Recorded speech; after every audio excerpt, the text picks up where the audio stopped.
The warning humanity ignored. Humanity had always dreamed of the stars. For centuries, they looked to the heavens and imagined a future among the galaxies. By the year 2350, that dream had become reality. Earth was no longer the lone cradle of humankind. Colonies thrived on Mars, Europa, and even the distant world of Proxima Centauri. Humanity's fleets roamed the stars, exploring, trading, and expanding. But progress often attracts unwanted attention. One quiet evening, a strange event unfolded near Earth's orbit. A massive alien vessel, dark and ominous, emerged from hyperspace. It dwarfed every human ship ever built.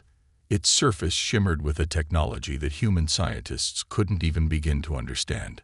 The world held its breath as the vessel hovered near the moon.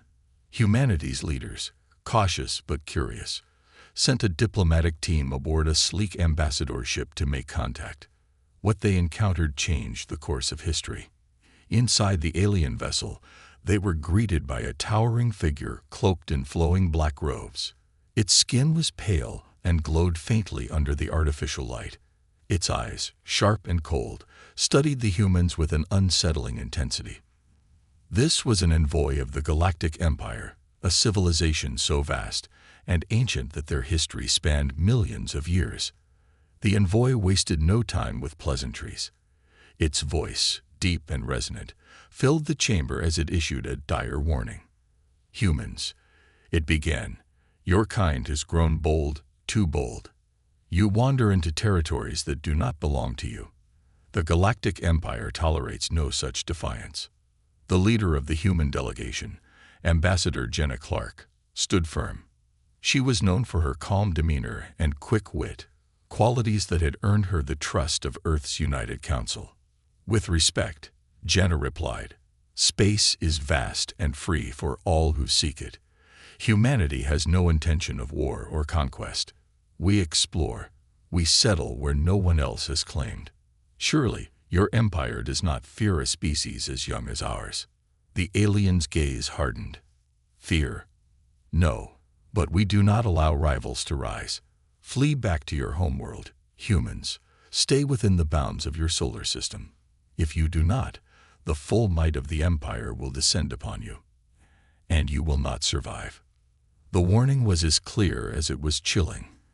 The envoy turned and left without another word, vanishing into the shadows of the massive vessel. Moments later, the ship disappeared into hyperspace, leaving Earth's delegation shaken but defiant. When the ambassador returned to Earth and reported the encounter, reactions were mixed. Some called for caution, urging humanity to heed the warning and retreat. They argued that survival was more important than pride. But others, including some of humanity's brightest minds and bravest leaders, disagreed. "We will not be caged," one general declared during a global broadcast. "We will not allow fear to dictate our future. If the Galactic Empire wants a fight, we'll give them one they'll never forget." The majority of humanity agreed. They had faced challenges before: wars, plagues, and environmental collapse, and they had always persevered. To retreat now would be to deny their very nature. In the weeks that followed, humanity prepared for the worst. Factories worked day and night to produce advanced weapons and ships. Scientists pushed the boundaries of technology, creating new defenses and strategies. Military academies trained thousands of recruits, drilling them for battles they had never imagined. Despite the looming threat, there was an air of optimism. This was humanity's chance to prove itself, to stand tall in the face of a powerful adversary. But in the shadows, doubt lingered. What if the Empire's warning wasn't a bluff? What if humanity had bitten off more than it could chew? Then the first signs of trouble appeared. Deep space probes along the outer edges of the solar system began disappearing. An observation station near Neptune went silent, its last transmission garbled and panicked. And then the final proof came. A scout ship stationed on the edge of human territory sent a single, chilling message before it was destroyed. "They're here." The Empire had arrived. Humanity's decision to stand its ground would now be tested. The question was no longer whether they would fight. It was whether they could survive. First strike. Humanity fights back. The silence before the storm lasted only a week. The Galactic Empire wasted no time making its move. Their warships appeared like shadows in the dark, materializing at the edges of human space. The first colony to fall was Horizon Prime, a bustling mining outpost on the outer rim of the Sol system. One moment, its citizens were working beneath the blue glow of twin moons. Then the sky split open.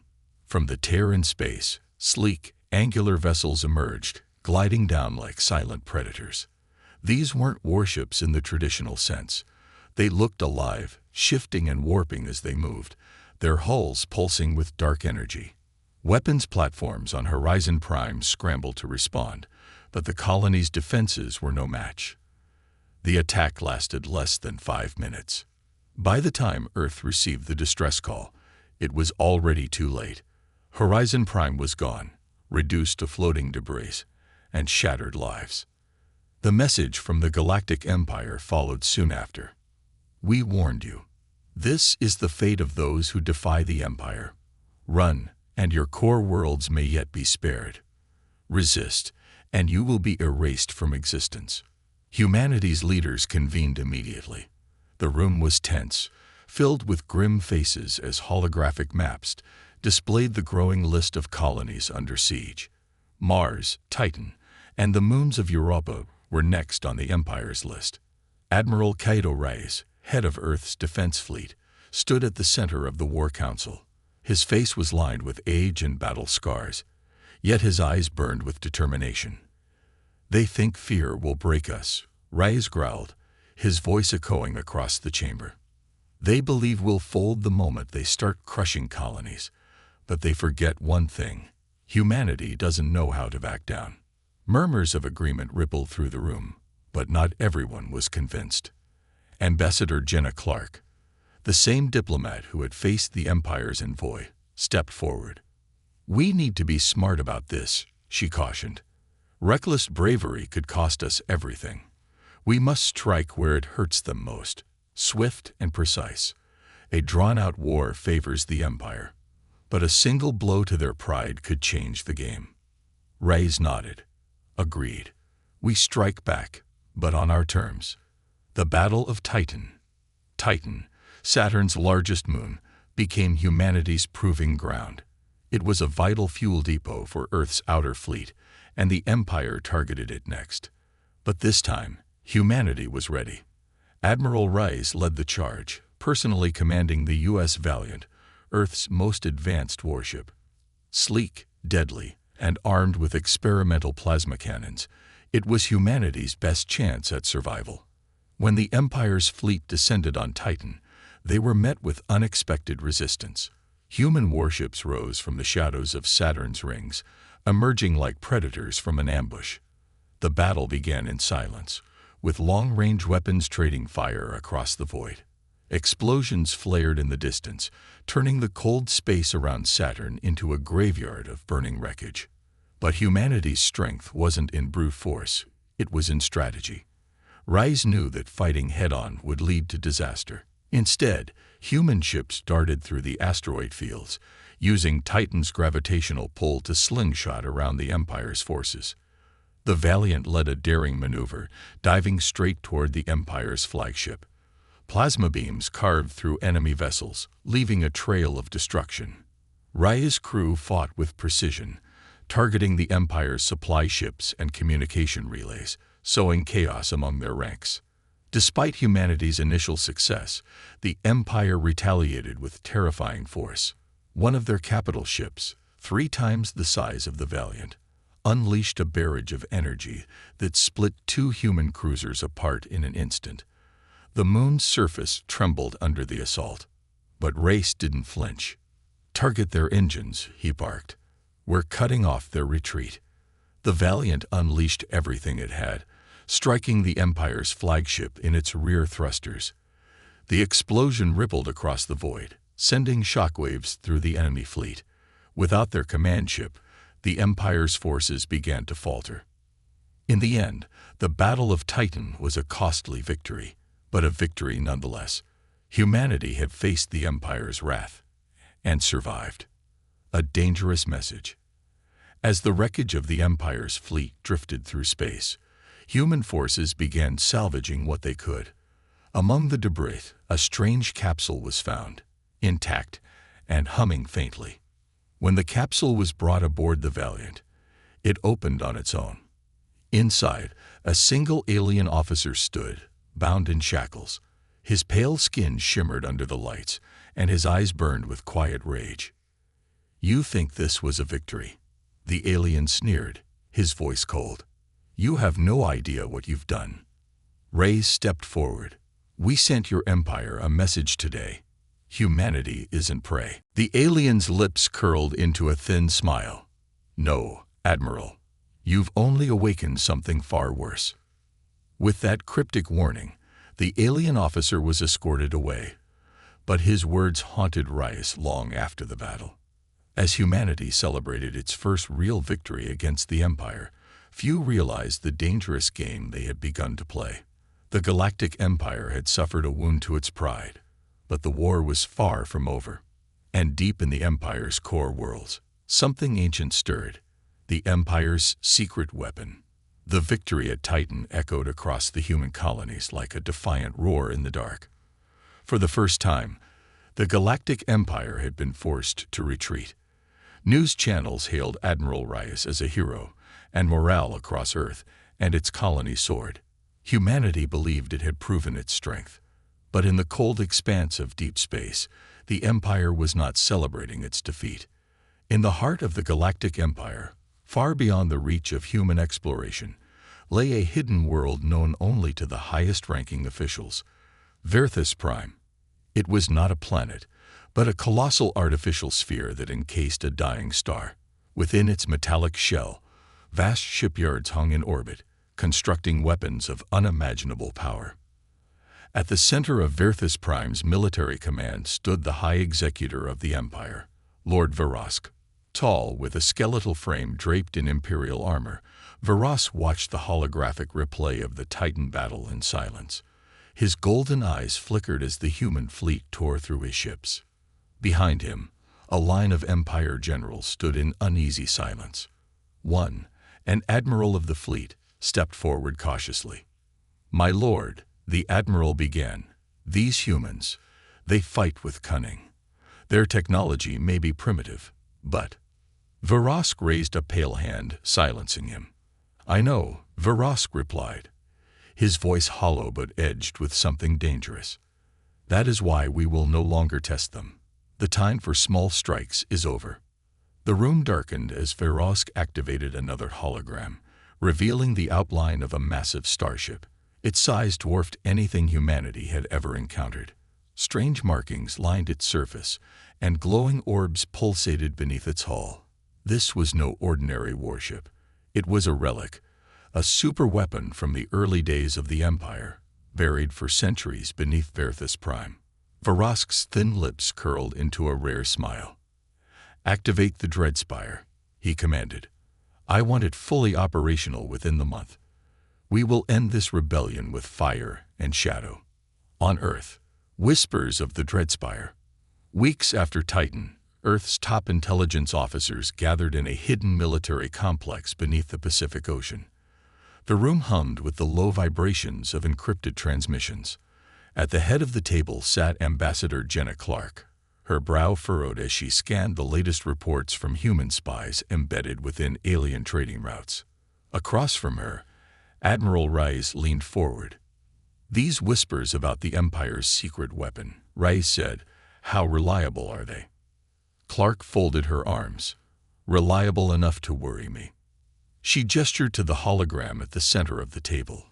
It showed fragmented images, blurry glimpses of a ship larger than any Imperial vessel previously encountered. The readings suggested energy signatures that shouldn't exist. "This weapon, it's old," Clark continued, "older than the Empire itself. I believe they've unearthed something ancient." Reyes frowned. "If it's that dangerous, why hasn't the Empire used it before?" Clark met his gaze. Perhaps even they feared it. The room fell silent. For all humanity's victories, the reality was sinking in. The Empire was just beginning to escalate. The disappearance of Task Force Omega. Fearing what was to come, humanity launched Task Force Omega, a small but elite fleet tasked with gathering intelligence on the Dreadspire. 5 of humanity's fastest warships vanished into deep space under strict orders. Find the weapon. Stop it if you can. For weeks, there was nothing but silence. Then, a faint distress signal flickered to life near the outer edges of the Orion Belt. The message was garbled and incomplete, but 3 words repeated over and over in a desperate loop. The sky burns. The transmission cut out before the task force's location could be traced. A desperate gamble. With Task Force Omega missing, Admiral Reyes knew humanity couldn't afford to wait. He ordered the largest fleet humanity had ever assembled. 200 warships, carrying soldiers, scientists, and engineers, to the coordinates where the signal had originated. When they arrived, the wreckage of Task Force Omega drifted in silence. Some ships were completely intact, but the crews were gone. No signs of battle scars, no life support malfunctions, just emptiness. Among the debris, they found something far more terrifying. A black monolith, nearly 2 kilometers long, floated near the wreckage. Its surface glowed faintly with alien symbols, none of which corresponded to the Empire's known language. It pulsed like a heartbeat, radiating energy. As the fleet approached, encrypted transmissions flooded their systems. The monolith was transmitting, but not to them. It was signaling something deep in the Empire's space. Suddenly, the stars flickered.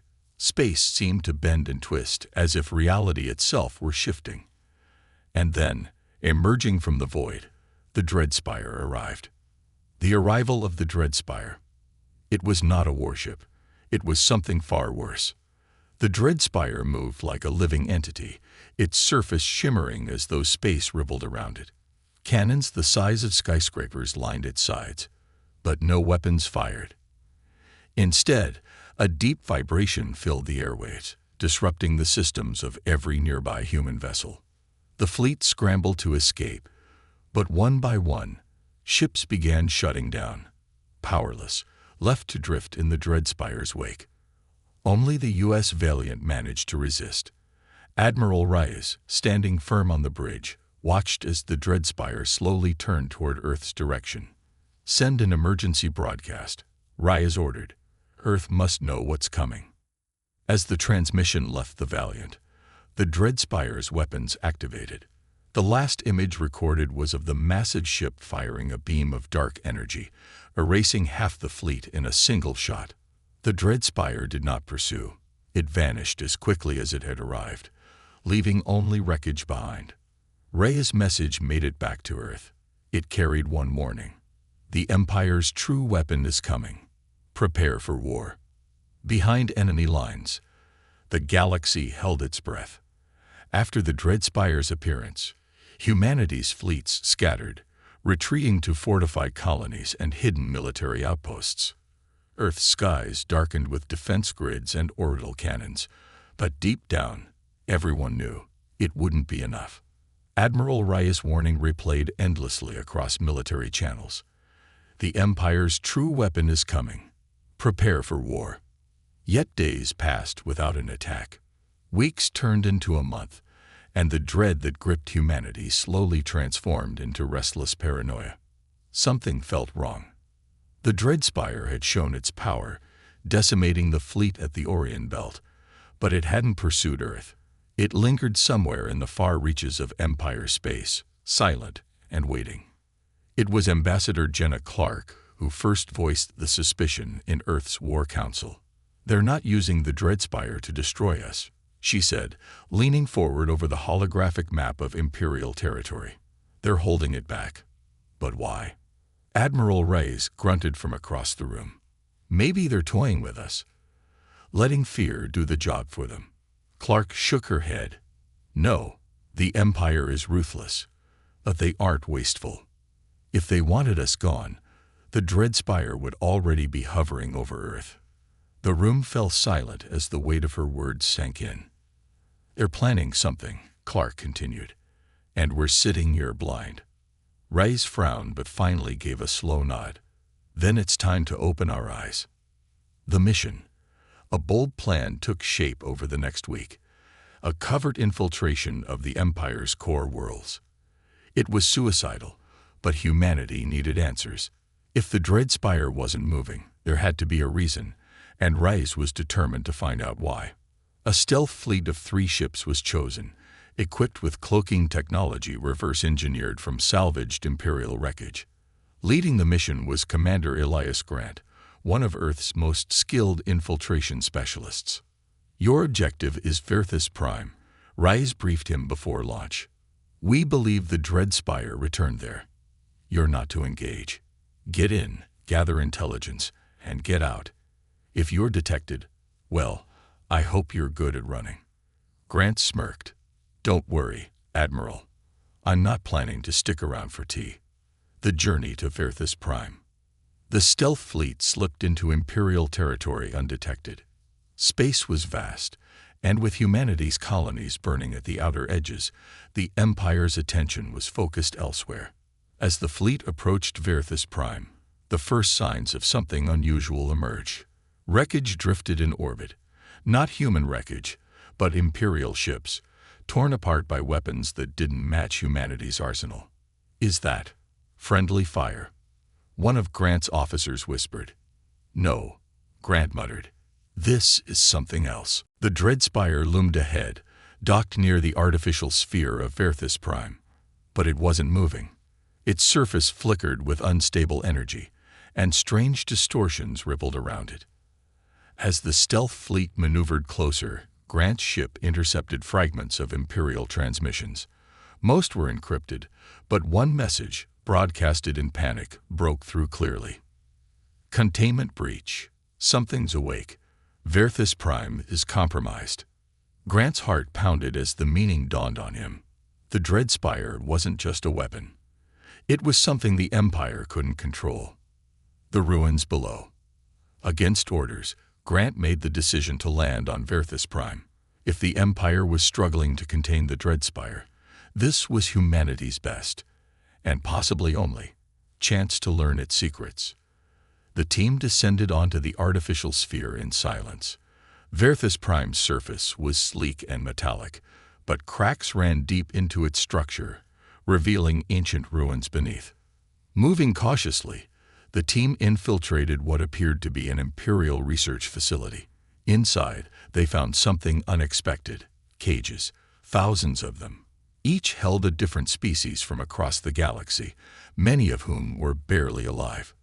One figure stirred within a nearby cell.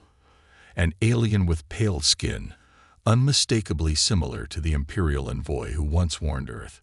But this one's eyes held fear. Grant approached and lowered his weapon. Who are you? The alien stared at him, then whispered one word.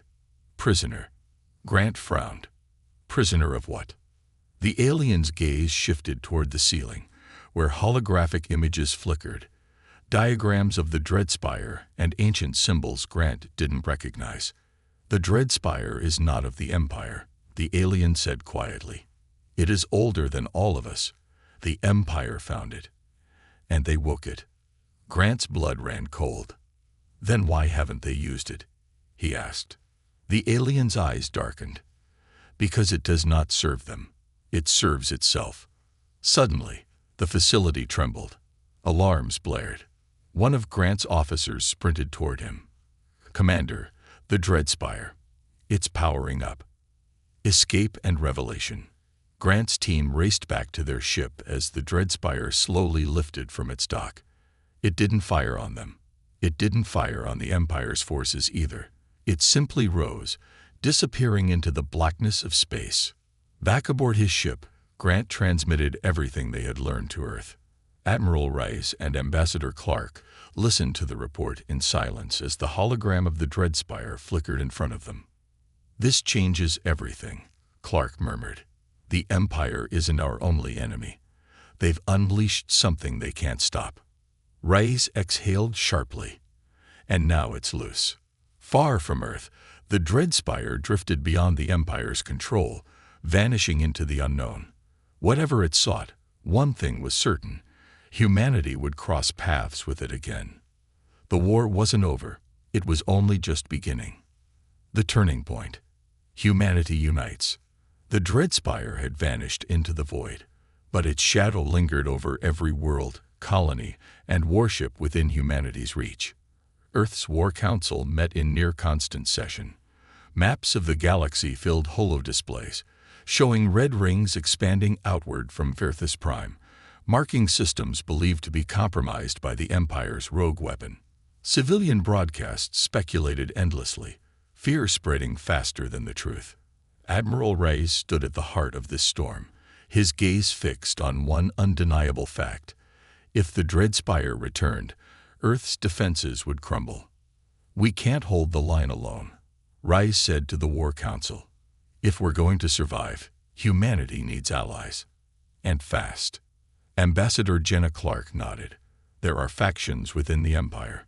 I saw it on Verthus Prime. Not everyone supports the war against us, if we approach them carefully." A skeptical voice interrupted from the far side of the room. General Malik, commander of Earth's ground forces, leaned forward. "You expect aliens who watched the Empire burn our colonies to suddenly turn around and fight for us?" Clark didn't blink. "They aren't fighting for us. They're fighting to survive. The Empire has lost control of its greatest weapon, and if the Dread Spire consumes their worlds, it won't stop there." Reyes nodded grimly. "The enemy of my enemy." First contact with the Resistance. Humanity's diplomatic fleet was hastily assembled. A collection of sleek, fast ships designed to slip behind enemy lines and seek out potential allies. It was a dangerous gamble. Clark personally led the mission aboard the U.S. Horizon, a diplomatic cruiser outfitted with minimal weapons but advanced cloaking technology. Their destination was Draskell IV, a desert world known for housing rebel factions opposing the Empire's rule. As the Horizon entered Draskell IV's orbit, it found a world already under siege. Imperial forces were bombarding the planet's surface, but it wasn't humanity they were fighting. It was their own people. A resistance movement had risen up, seizing control of Draskell's orbital defenses. The Empire responded by sending a fleet to crush the rebellion. Clark stood at the viewport, watching the battle unfold. "Open a channel to the surface," she ordered. After a few tense moments, the screen flickered to life. A scared alien with piercing yellow eyes appeared. Commander Rylan, leader of the Draskell Resistance. His expression hardened the moment he saw Clark. "Humans," Rylan growled. "You've come to watch the Empire burn us alive." Clark met his gaze evenly. "We've come to stop the burning. Together." Rylan's eyes narrowed. "What do you have to offer that we don't already know?" "The Empire will crush us, with or without your help." Clark's voice remained calm but firm. "The Empire isn't your greatest threat anymore. The Dread Spire is loose. If you think the Empire is ruthless, wait until you face a weapon they can't control." Rylan's expression shifted subtly. "We've heard the rumors. But what makes you think we can stop it?" "You can't," Clark replied. "Not alone. But if your forces and ours stand together, we have a chance." A long silence followed. Finally, Rylan nodded. "Land at these coordinates. We'll talk." The alliance forms. The negotiations lasted 3 days. Clark laid out humanity's position. The Dread Spire threatened not only human colonies but the Empire itself. If left unchecked, it would bring ruin to any world in its path, regardless of loyalty. By the end of the talks, Rylan's Resistance agreed to a fragile but critical alliance. In return, humanity would supply weapons, technology, and logistical support to their fight against Imperial forces. Draskell IV became the first foothold in what would soon become a larger rebellion, the Battle of Epsilon Gate. The first test of this fragile alliance came sooner than expected. Imperial forces launched an assault on Epsilon Gate, a key hyperspace corridor connecting several outer colonies. If the Empire seized it, human reinforcements from the outer systems would be cut off from Earth. Ryland's resistance forces and a fleet of human warships arrived just as the Empire began its siege. Admiral Rise led the human fleet, coordinating with Ryland's ground forces to repel the Empire's attack. The battle raged for hours across the icy surface of Epsilon Gate's orbital platforms. At the height of the conflict, something unexpected occurred. Imperial ships began firing on each other. Clark, monitoring the battle from the U.S. horizon, quickly pieced it together. Those aren't Imperial loyalists. They're defectors. A splinter faction within the Empire had switched sides mid-battle. Disillusioned by their leader's failure to contain the Dreadspire, they saw humanity's resistance as their only hope. By the time the dust settled, Epsilon Gate remained in human hands, and the splinter faction formally pledged its loyalty to the growing alliance. A galaxy divided. The victory at Epsilon Gate marked a turning point. Across the galaxy, more factions rose against the Empire. Some did so out of desperation, others out of vengeance. Humanity became a rallying point for those seeking to end the Empire's reign. But even as this fragile coalition grew, Clark couldn't shake the feeling that they were running out of time. Reports trickled in from deep space. Colonies beyond the Empire's control were vanishing. Entire systems wiped clean of life. The Dreadspire wasn't staying idle. Admiral Reyes called for the Alliance's leaders to convene on Earth. From the icy wastes of Draskell IV to the neon-lit domes of human colonies, commanders gathered to prepare for the inevitable confrontation with the Dreadspire. Clark stood before them, her voice echoing through the chamber. "We've blood to reach this moment. The Empire is fractured, but the true enemy is still out there. We must unite, not just for humanity, but for every world that stands to lose everything." As cheers erupted from the assembled leaders, Admiral Rise leaned toward Clark and whispered, "Let's hope unity is enough." Far beyond the reaches of the galaxy, the Dreadspire drifted silently, its dark core pulsing with life. It was waiting, and soon it would return. Humanity's gamble. The stars trembled with distant echoes of war, but the Dreadspire remained an ominous phantom, lurking somewhere beyond the reach of human fleets. Earth's fragile alliance had grown, but with it came unease. Humanity had bought time through diplomacy and skirmishes, but no one believed it would last. The Dreadspire was not bound by treaties or borders. It was only a matter of time. In Earth's War Council chambers, Admiral Rise stood at the center of a massive holographic star map. Red zones indicated the systems already consumed by the rogue Imperial weapon. Dozens of them blinked steadily, each representing entire worlds that had simply vanished. Ambassador Jenna Clark studied the map from the other side of the table, her arms crossed tightly. "It's spreading faster than we anticipated," she said, breaking the silence. "We can't defend every colony at once." Rise nodded, "Which is why we're going to stop defending." Clark's gaze snapped to him. "What?" Rise leaned over the table, adjusting the map to focus on a remote sector near the galactic fringe. "Valkar Abyss. We're luring it out," he continued.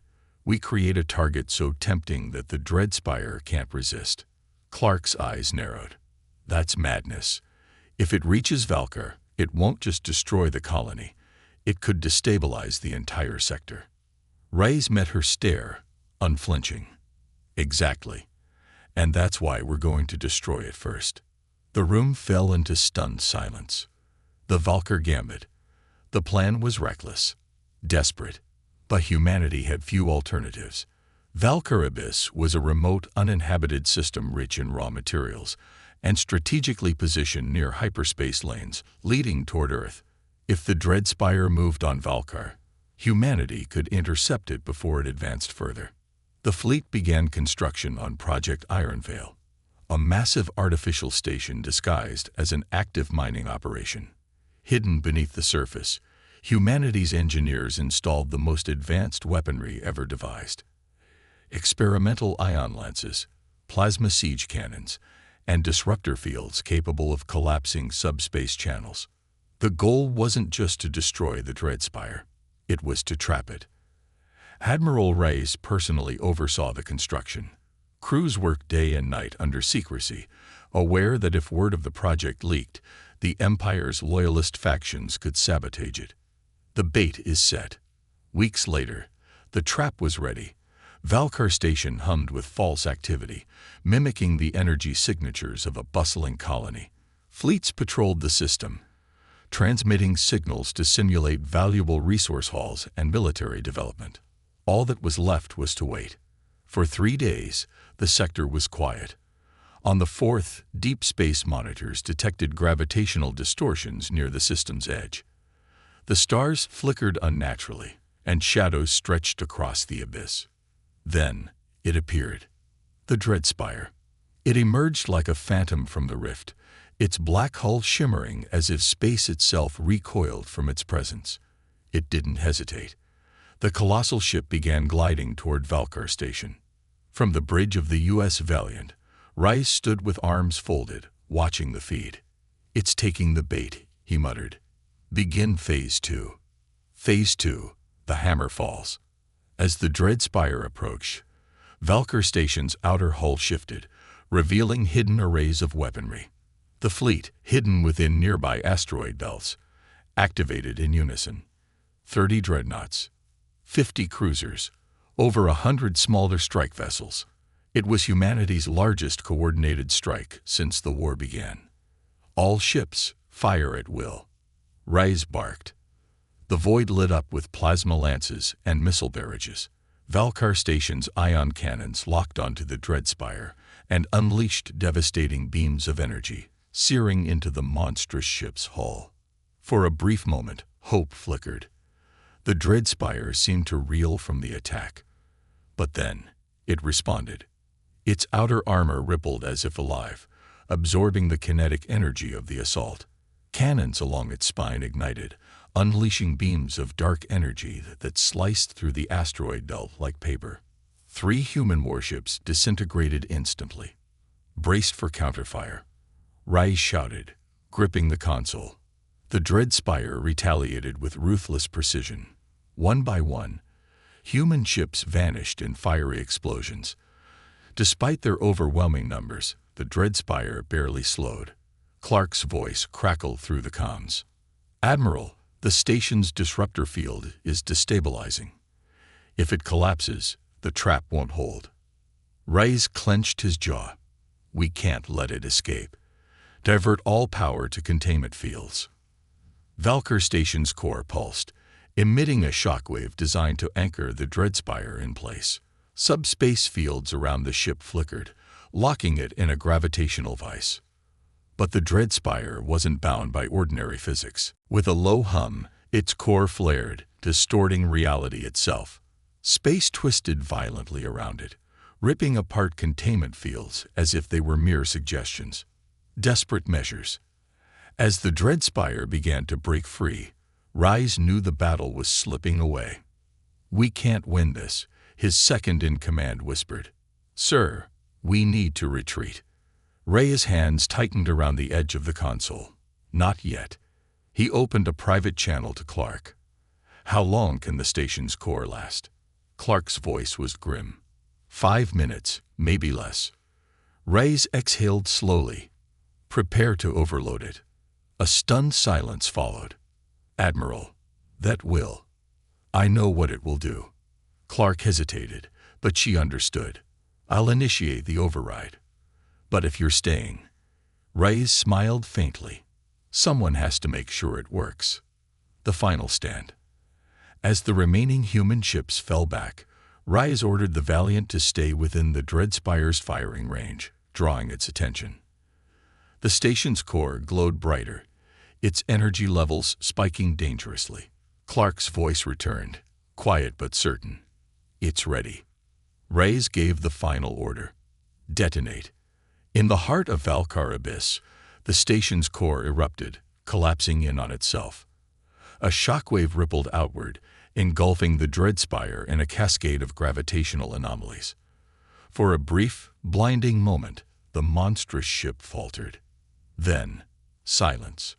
The Dreadspire was gone. Aftermath. Earth's War Council watched the footage in stunned disbelief. No one dared speak. Admiral Ray's fate was unknown.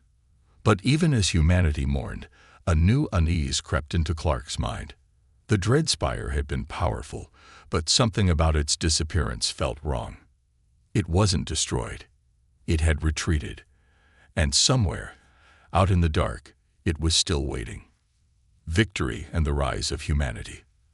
The Dreadspire was gone, but the galaxy did not rejoice. In the aftermath of the Battle of Valkar Abyss, humanity's greatest victory felt hollow. Earth's War Council had declared it a triumph, but no one could ignore the cost. Admiral Rais and thousands of soldiers were missing, presumed lost in the explosion that consumed Valkar Station. The Dreadspire's absence brought no sense of finality, only a quiet, lingering dread. Ambassador Jenna Clark stood in the observation deck of Earth's Orbital Command, staring out at the void where the stars shimmered undisturbed. Behind her, the council chambers buzzed with activity, leaders from various colonies and alien factions meeting in urgent discussion. Humanity had won the battle, but the war was far from over. The ghost in the dark. 3 weeks passed without any sign of the Dreadspire. Scouts reported no disturbances in Imperial space. The Empire itself had fractured even further, with rebel factions seizing territories once tightly held by Imperial governors. And yet, Clark couldn't shake the feeling that something was wrong. She wasn't alone. Late one night, as she reviewed star charts in her private quarters, her encrypted console flared to life. A single message flashed on the screen. Untraceable, with no signature attached. The Dreadspire is not gone. It is evolving. Clark's heart pounded. She immediately activated the Council's secure comms, connecting to the head of Earth's intelligence network. "Track this transmission," she ordered. "Now." Moments later, the reply came. "Ambassador, that message wasn't sent through any external network. It originated from within Earth's Orbital Command." Clark's blood ran cold. "Lock down the station," she commanded. A fractured empire. While Earth reeled from internal mysteries, the Galactic Empire continued to crumble. Commander Rylan, now the leader of the Draskal Resistance, sent reports that Imperial strongholds were falling without a fight. Entire fleets abandoned their posts. Governors deserted their worlds. But not because of rebellion. "They're afraid," Ryland said during a secure holocall with Clark. "They know something we don't. Or they know exactly what's coming," Clark replied grimly. The Dreadspire's absence wasn't a retreat. It was a prelude to something worse. Ray's return. Hope arrived when it was least expected. In the farthest reaches of the Valkar Abyss, a human scout ship intercepted a faint distress signal, one that bore the encryption codes of the U.S. Valiant. Against all odds, Admiral Rice was alive. Clark led the recovery fleet personally, venturing into the ruins of Valkar Station. They found the Valiant drifting near the collapsed remnants of the station's core, its outer hull scorched but intact. On the bridge, Rice stood waiting, his uniform tattered and his face marked by exhaustion. "You took your time," he said with a weak grin as Clark approached. But the Admiral's return brought more than relief. He carried knowledge, dangerous knowledge. As medical teams worked to stabilize his crew, Rice requested a private meeting with Clark and the War Council. When they gathered in the secure chamber, he activated a small device recovered from the Dreadspire's remains. A hologram flickered to life, showing alien symbols intertwined with star maps of Imperial space. Rice gestured to the glowing projections. "This," he said, "isn't a ship." Clark frowned. "What do you mean?" Ray stepped forward, his expression grave. "The Dreadspire isn't just a weapon. It's a seed." The chamber fell silent. Rice continued, his voice low and deliberate.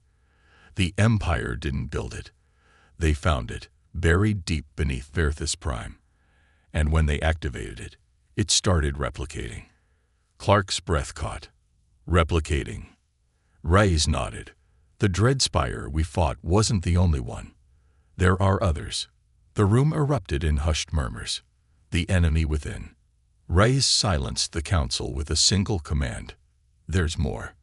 He pressed another button on the device, and the projection shifted, revealing Earth. Embedded within the planet's core was a faint, pulsing signature, the same energy signature detected from the Dreadspire. It's already here, Reyes said quietly. One of the seeds is beneath Earth. Clark's heart raced. How is that possible? The Empire planted it centuries ago, Reyes replied. Long before we ever left the solar system. Earth was marked as a potential threat even back then. Panic rippled through the chamber. If the seed beneath Earth awakened, the planet could suffer the same fate as the worlds consumed by the Dreadspire. Humanity's rise. Faced with extinction, humanity did not crumble. In the weeks that followed, a massive excavation effort began beneath Earth's surface. Scientists and engineers worked tirelessly, racing against time to unearth the dormant seed before it could awaken. But humanity was no longer alone. Fleets from the Draskal Resistance, Imperial defectors, and alien factions converged on Earth, standing guard in orbit. Ships patrolled the skies, prepared to defend the planet against any threat. For the first time in galactic history, humanity led a united front, a coalition driven not by conquest, but by survival. The final confrontation. As Earth's excavation teams neared the seed, faint tremors shook the planet. The seed, sensing the disturbance, began to awaken. But humanity was ready. A war fleet unlike any seen before gathered in orbit, commanded by Reyes himself. Clark coordinated the ground effort, overseeing the delicate process of neutralizing the seed. It took every resource, every ally, and every ounce of ingenuity humanity could muster. But in the end, the seed was disarmed. As it was extracted from Earth's core, Reyes gave a final order. Launch it into the sun. A new dawn. The Dreadspire threat was far from over, but humanity had faced the storm and survived. As the sun consumed the seed, Clark stood beside Reyes on Earth's surface, watching the skies. "We changed the course of history today," she said softly. Reyes nodded. "And for the first time, humanity isn't just surviving. We're leading." In the distance, human and alien ships flew in formation, a symbol of unity forged in the fires of war. The galaxy had once viewed humanity as insignificant. Now, they saw them as something far greater, the guardians of the stars.